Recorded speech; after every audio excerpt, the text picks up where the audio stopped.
Hello and welcome to yet another conversation which is part of a cooperation between Clifford and Helsinki Foundation for Human Rights.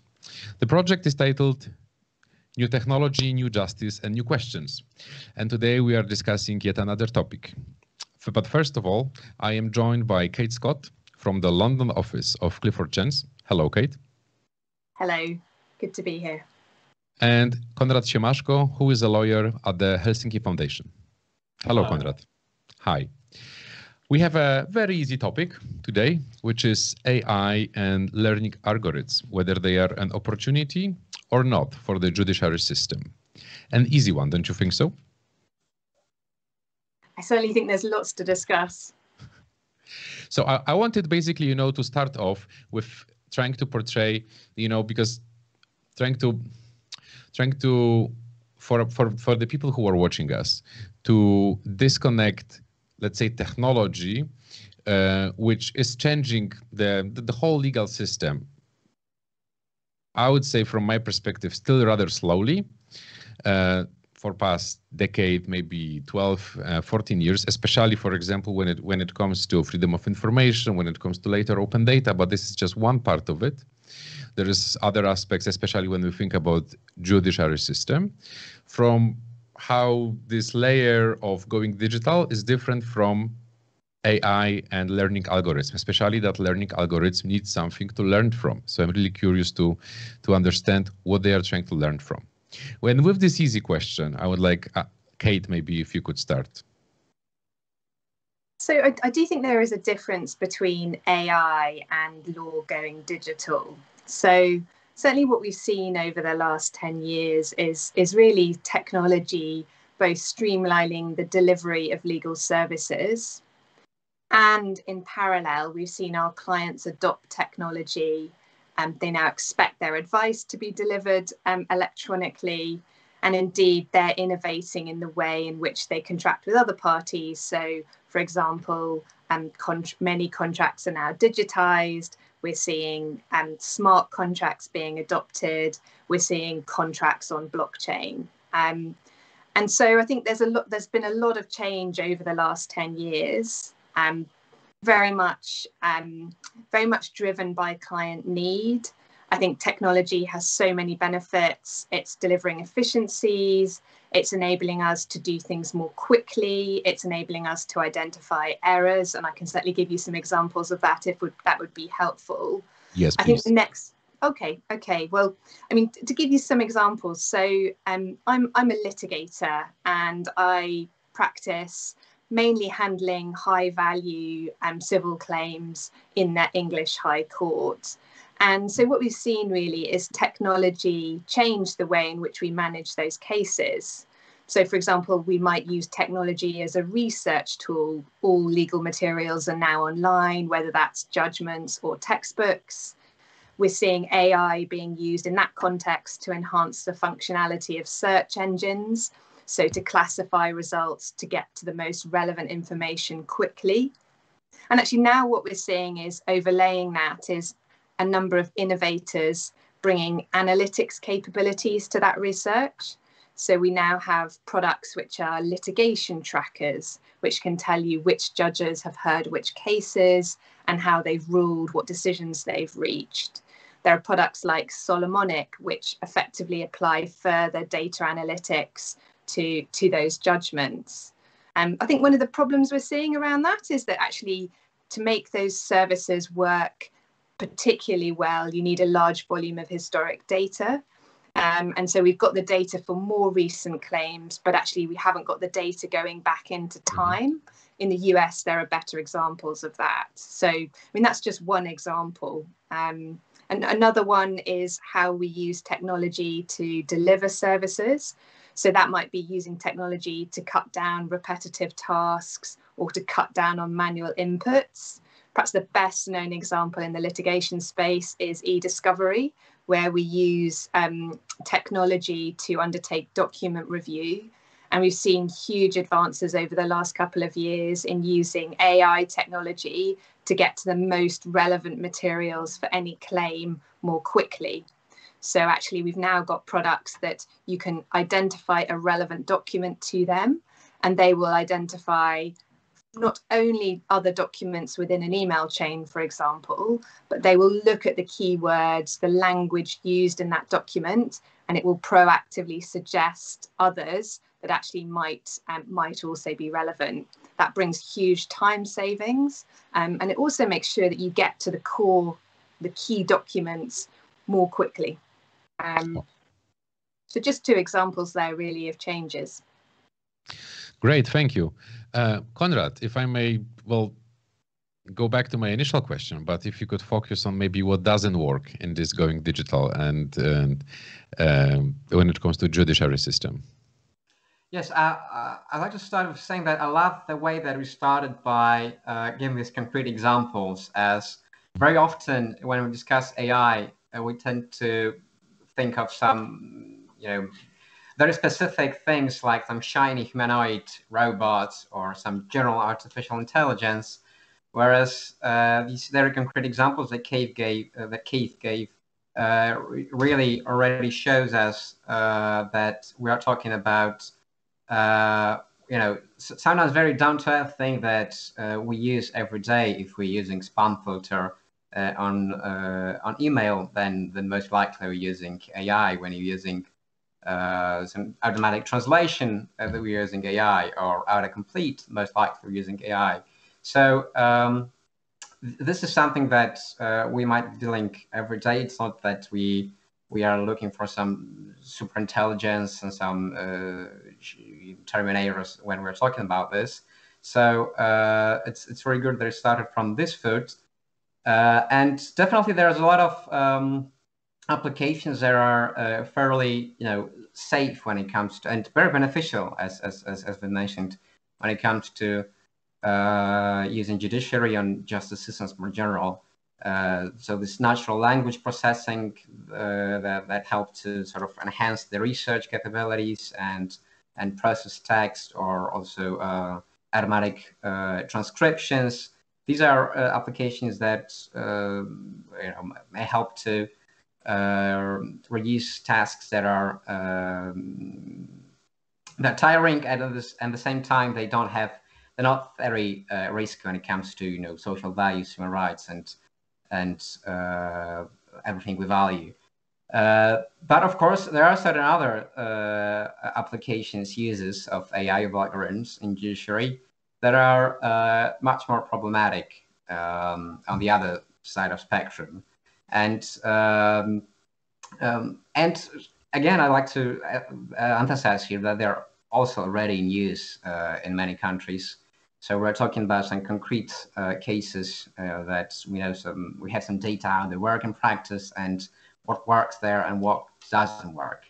So when we reach this, perhaps the extreme spectrum of problematic types, criminal justice provides us a couple of examples here in justice system. I'm thinking of things like risks assessment technologies, tools used in judiciary to sort of inform about the risks of reoffending.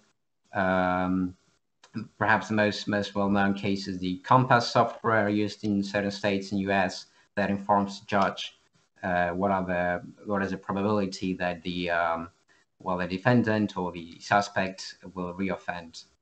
And then it might inform his decisions whether the suspect shall be set free or should be put on the pretrial detention, or also informs about the sentence.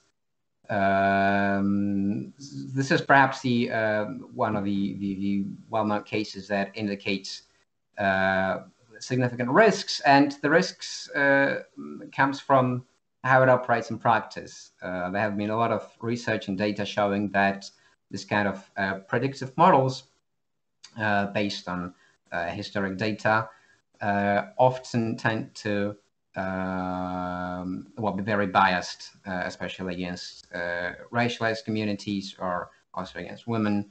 And this is the case of the Compass system referred to, when it has been indicated that, when it comes to Black people, there are a lot of more false positives when it comes to risk of reoffending. When it comes to white people, there are a lot of false negatives. This is a concrete example of how bias risks and discrimination risks are very likely, and that are already used in judiciary. And if you think about your current work, like daily work, where you would see AI or learning algorithm or both supporting you most?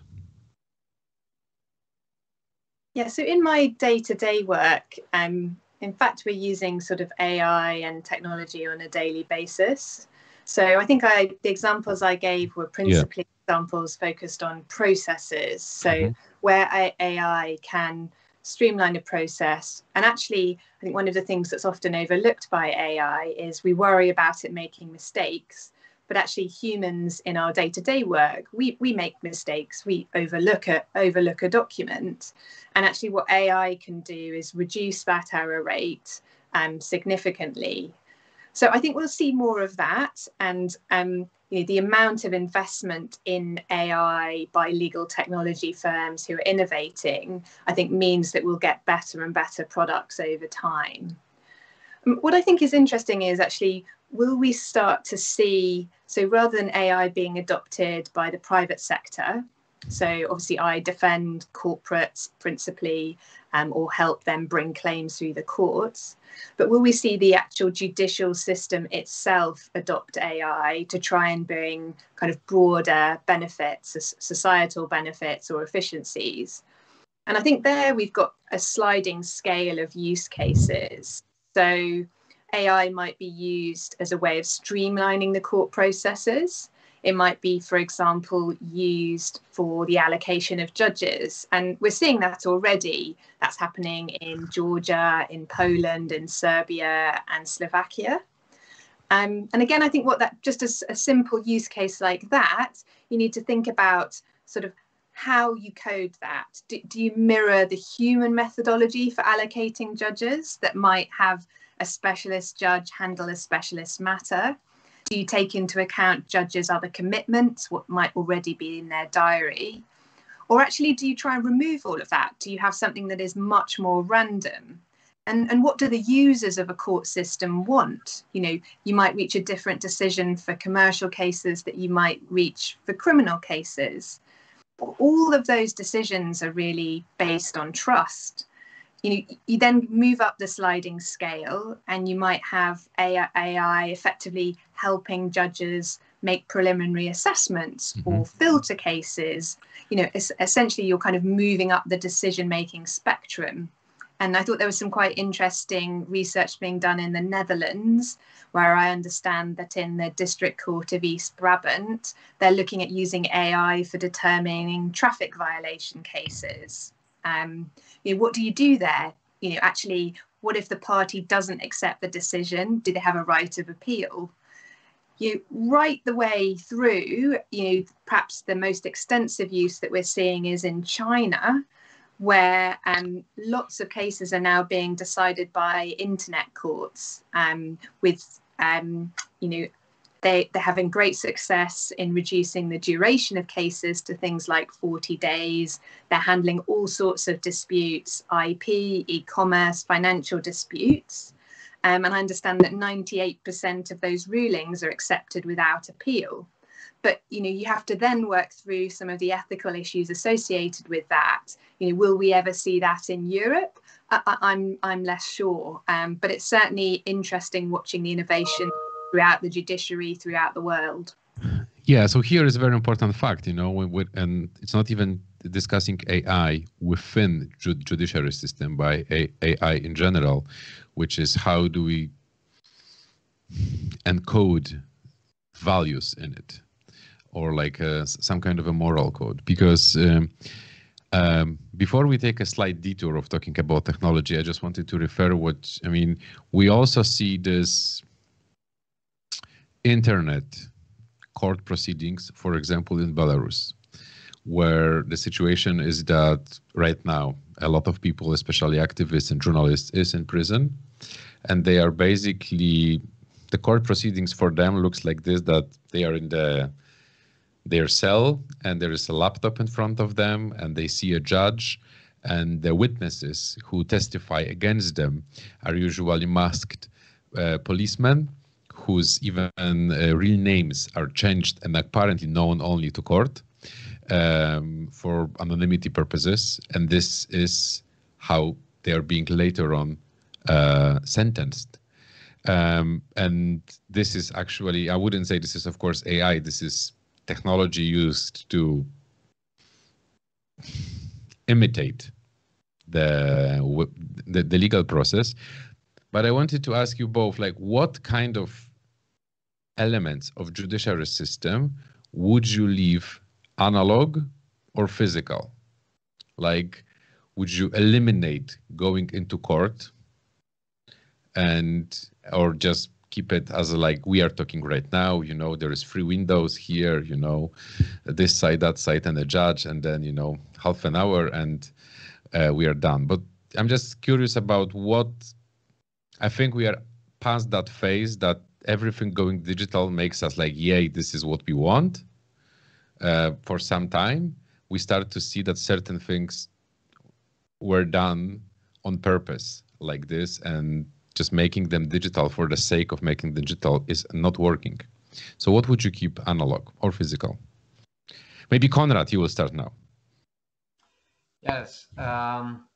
As you said, this is indeed a question not only related to AI, but more broader question about what should we call physical, and how far should the remote proceedings go. And I think that last year is a really interesting experiment showing how the the tools that have been here around for quite a while, because some instances of using remote proceedings, of video conferences in judiciary are nothing new. They have been here for more than 15 years in some cases. But of course, pandemic showed that there's a big opportunity here, and a lot of risks of that has been sort of discussed also in our previous conversations here about people that are digitally excluded. How not everyone is very fluent with technologies, especially when it comes to people of older age, and it's not always easy to proceed with a fairly simple tools as we might think, as video conference. But apart from that, there's an interesting point you mentioned earlier about how to incorporate values and what can we sort of give away there, and how shall we cook. Yeah, we'll go there. I'm just trying to trying to understand, because from a citizen perspective, when whatever changes judiciary system, the idea is that it has to be like more fair and faster. Whether it's an AI, whether it's a digital elephant, it frankly doesn't matter. This is like a #1 pain point for people, that judiciary process is long and that many deem it unfair for different reasons, high costs of legal assistance, for example, for some, and so on and so on. So this is a very internal talk, how AI and algorithms can help you. But I'm basically trying, before we fly to Mars, trying to see, like, what would you keep? Would you like going to court or not? Just simple yes or no. Would you like to still do this? Or would you say, nah, it's okay, we can do it via whatever, some technology?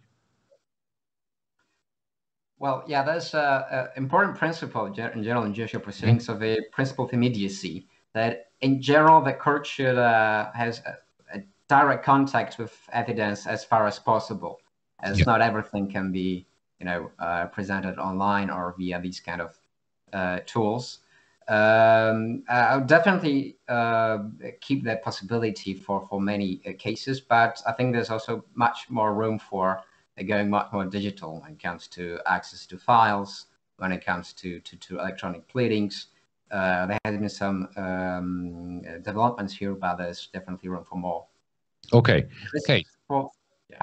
Quick, do we have anything what you would keep analog? Well, no, not you, Konrad. Konrad, not you, Kate.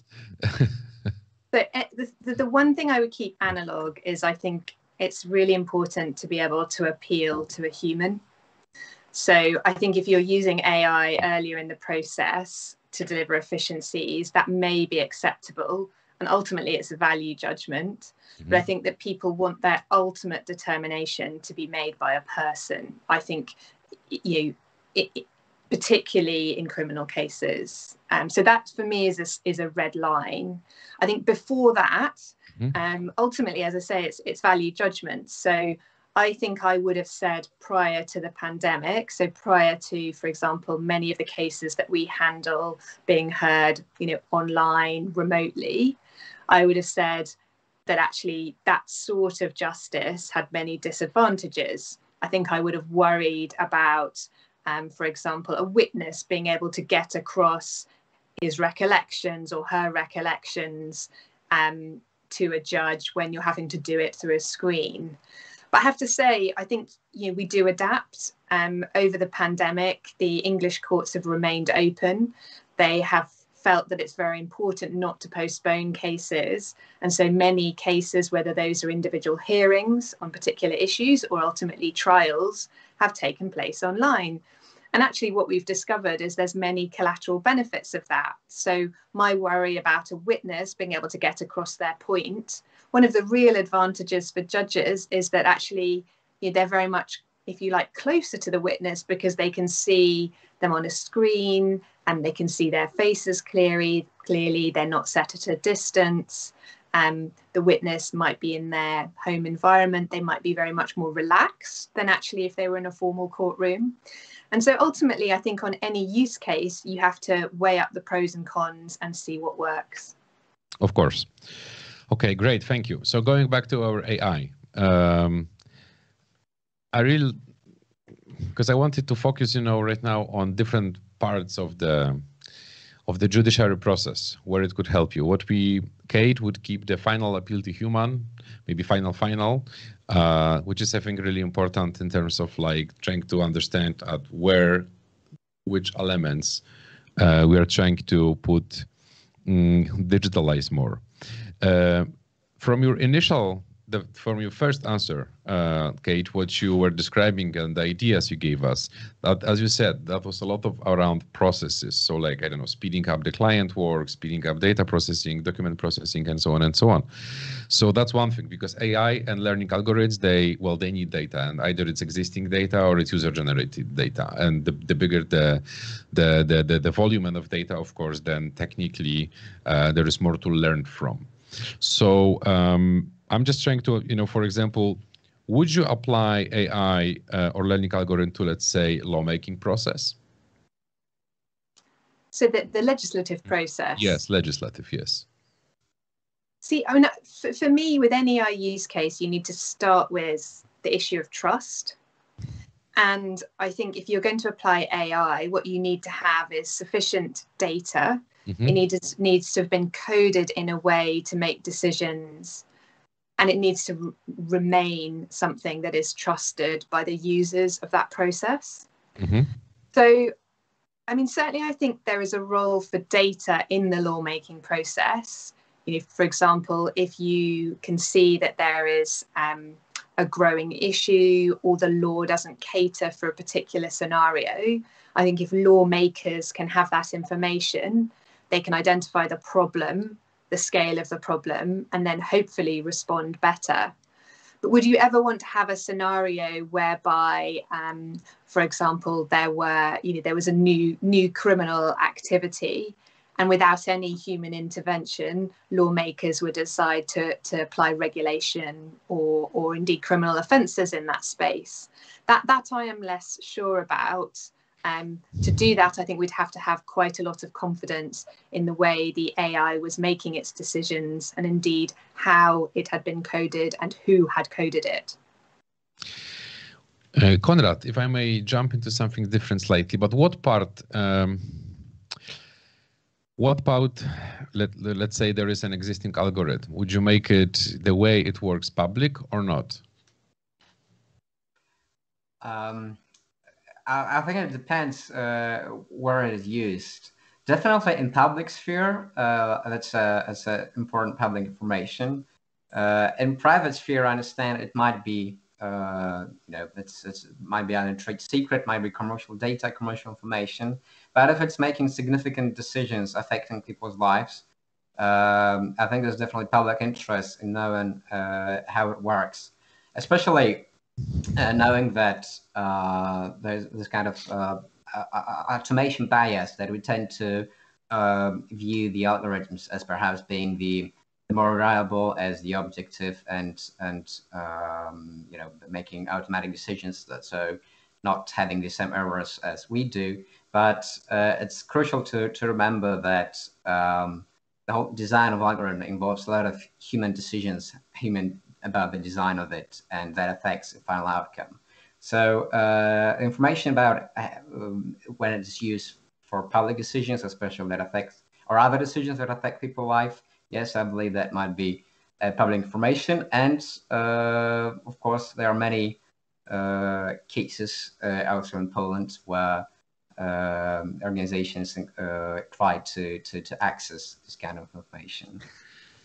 What do you think about the algorithm which assigns judges in Poland? You know that there is a lot of controversies about it.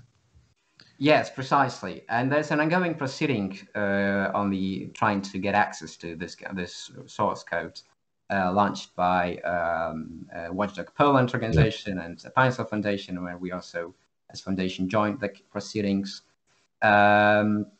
I think it's absolutely crucial to know when this kind of algorithm assigns judges, to know how more or less it works. But here we have to also know that learning algorithm is something different than just code. In terms of code, let's say you have version 1.0 and it's not changing. Learning algorithm, the sole purpose of writing it is so that we provide it with a framework so it adapts to data it receives. So today it can look like this, tomorrow it can technically look differently, because new factors showed up, and within the framework it operates. It simply is providing different output than it would be the day before. That's the whole purpose of basically having AI. Kate, I interrupted you. You wanted to say something? I was just going to say that this issue around explainability is something that really all businesses are grappling with. And I think the public sector is going to have to do the same. So under GDPR, obviously, where personal data is being processed by an algorithm, that individual may have a right to an explanation. And I think we've got to grapple with what that explanation looks like. And from my perspective, that doesn't mean giving away all of the IP, all of the trade secrets. Certainly, I think there is a way to provide an explanation. That might be a textual explanation. It may be an explanation in words. It may be a statistical explanation.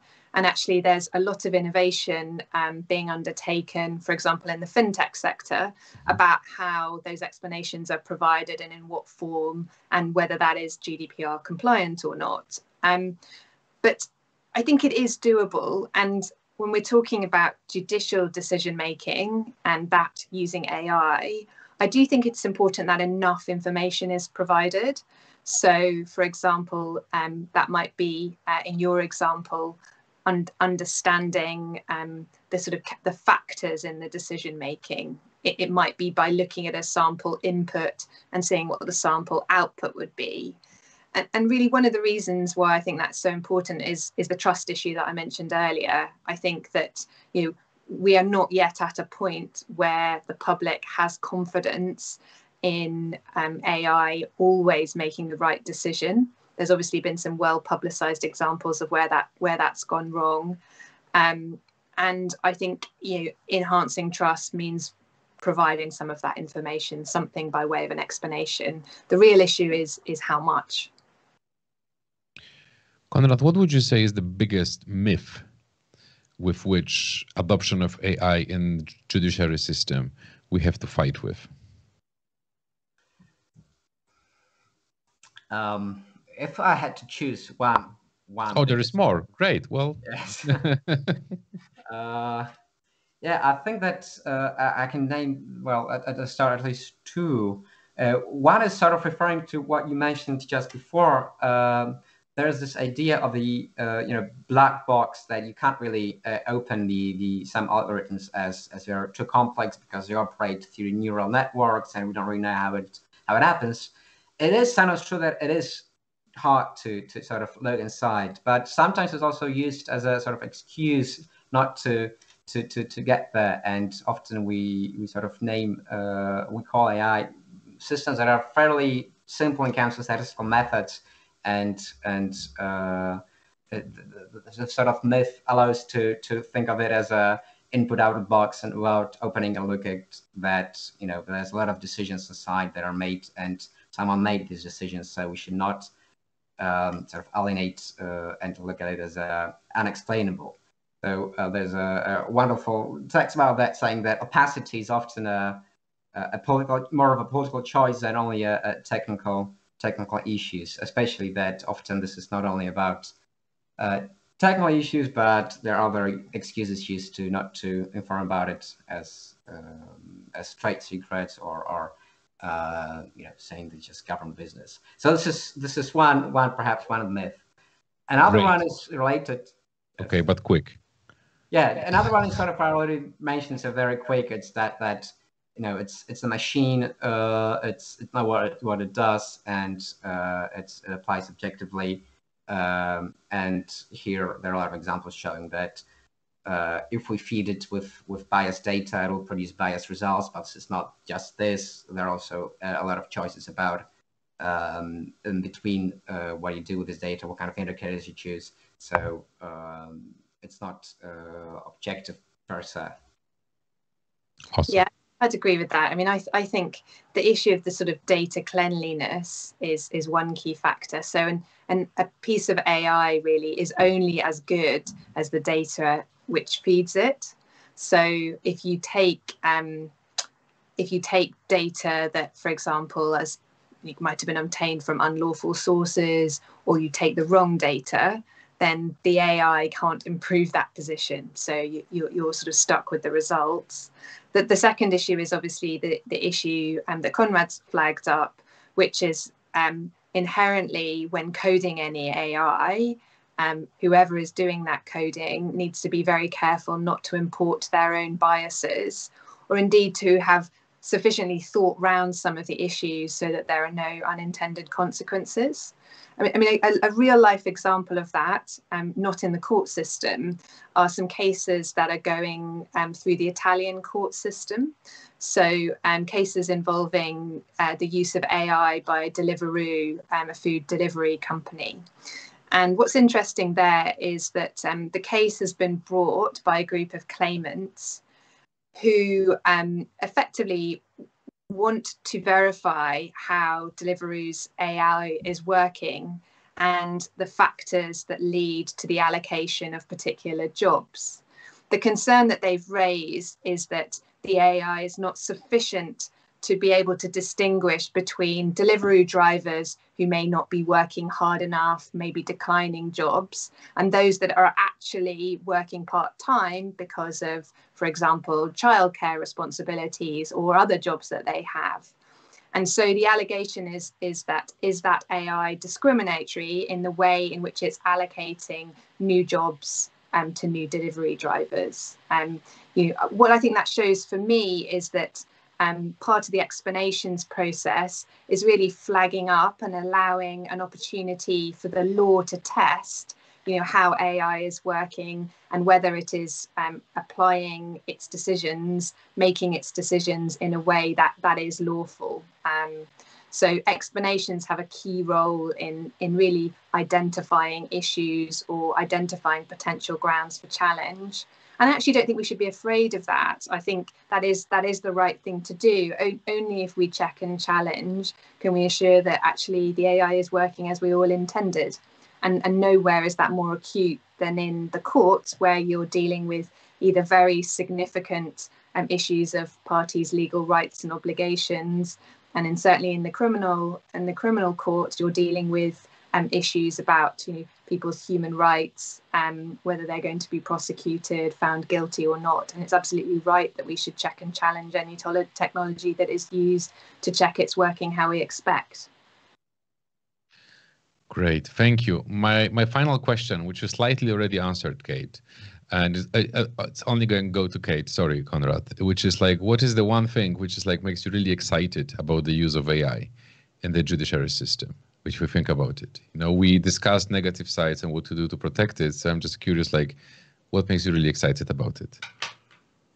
I mean, I think the real benefit of AI is just to enable us to make better decisions on the basis of the available data.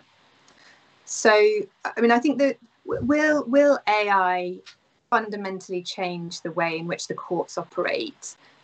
I think from my view, probably not. I don't see that being likely, you know, in the short term. But what I think it can do is make us do a better job and do it more quickly. So, you know, I am excited about the use of data. So, for example, that you know, where we can bring together judgments and we can analyze that data and we can see the decisions that are being reached. I'm excited about the decisions that save court time, so that actually judges can focus on the core issues of deciding parties' rights and obligations. It's those, if you like, I would call them marginal gains, that although they're perhaps, you know, they're then less headline grabbing, I think that's actually where the real change will start. I think we'll grow trust through using those processes.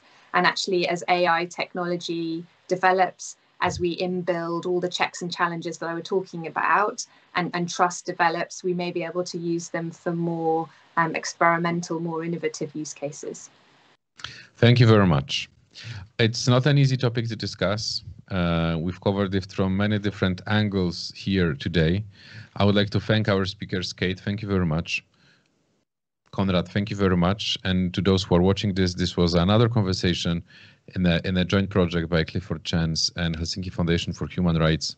So I guess there is more to come. So watch out for this. Thank you very much. Thank you.